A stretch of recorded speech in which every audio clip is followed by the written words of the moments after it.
Hello, guitar students. All right, so now that we have learned our A minor chord and our F chord, we can effectively play in two different keys. So the whole idea of a key is that for your ear, it's the way that different chords or notes go together that kind of tell you that one spot would sort of be home base. Or another way of saying it is when you listen to different chords or you listen to different notes together, key is the idea that sometimes something will feel at rest or complete, and other times it will sound as if you're adding tension or you're not quite there yet. For example, if I were to play for you,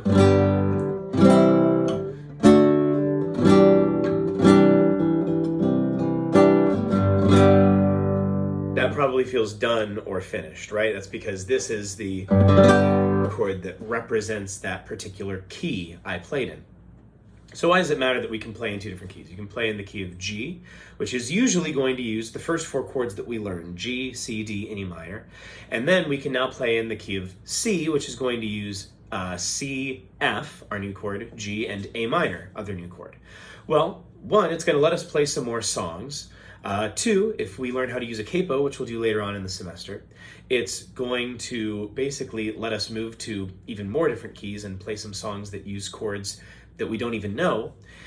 And it's also going to let us play songs we already know in a different place or in a different way. And I'll show you what I mean by that.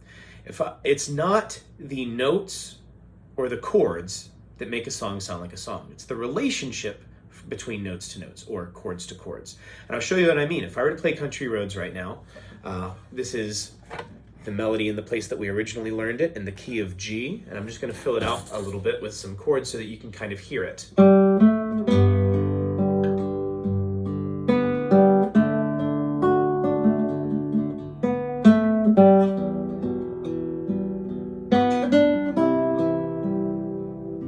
Now that sounds probably normal, but I could also play it here, and in this context it would sound normal, even though I'm using a completely different set of notes.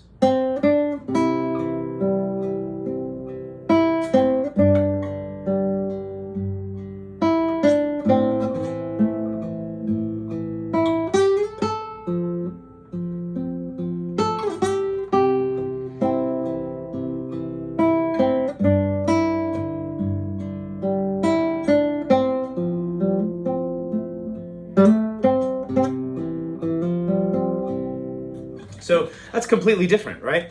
It still sounds like Country Roads, but the notes are not the ones that we've learned together, and it clearly sounds like it's in a different place. Well, what we've done is, the word for that is transposed. We've transposed the song, or we've moved it from one key into another by keeping the relationships between the notes and chords the same. You don't fully need to understand that right now. We'll talk about it in greater depth another time. But what that means for us right now is that with the chords that we have, we could actually play and strum the chords for Country Roads in a completely different key.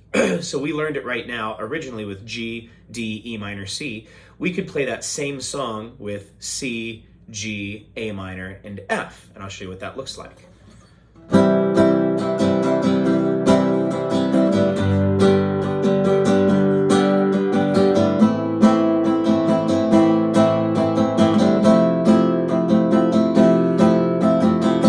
Listen to that, perhaps you can hear the melody for Country Roads in your head behind it, but that is the exact same chord progression that we learned before, G, D, E minor, C, but moved to a new place using C, G, A minor, and F. Now, I've given you a separate sheet that you can use that says Country Roads in C, and you can strum along with that. I'm going to make a separate video that is going to be a play-along video so that you can practice strumming those chords with it.